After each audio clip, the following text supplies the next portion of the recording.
सदनिका घोटाळा प्रकरणी क्रीडा मंत्री माणिकराव कोकाटेंवर अटकेची टांगती तलवार।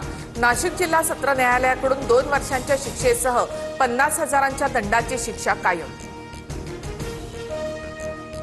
संघटित गुन्हेगारांची टोळी चालवणाऱ्या वाल्मिक कराडला जामीन देऊ नका। संतोष देशमुख हत्या प्रकरणी सुनावणीवेळी सरकारी वकिलांची मागणी। कराड आणि टोळीकडून धोका असल्याचा देशमुखांचा मुलगी वैभवीला फोन होता। वकिलांचा दावा उर्वरित सुनावणी उद्या होणार। मंत्री गिरीश महाजनांनी नाशिक महापालिकेच्या उद्यान अधीक्षकांना फोनवरून सुनावलं।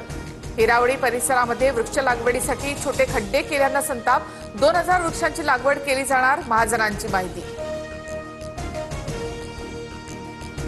चंद्रपूरमध्ये कर्ज फेडण्यासाठी शेतकऱ्याला किडनी विकायला लावल्याचा प्रकार उघड। कंबोडियामध्ये शस्त्रक्रिया करून 8 लाखाला किडनी विकल्याची माहिती।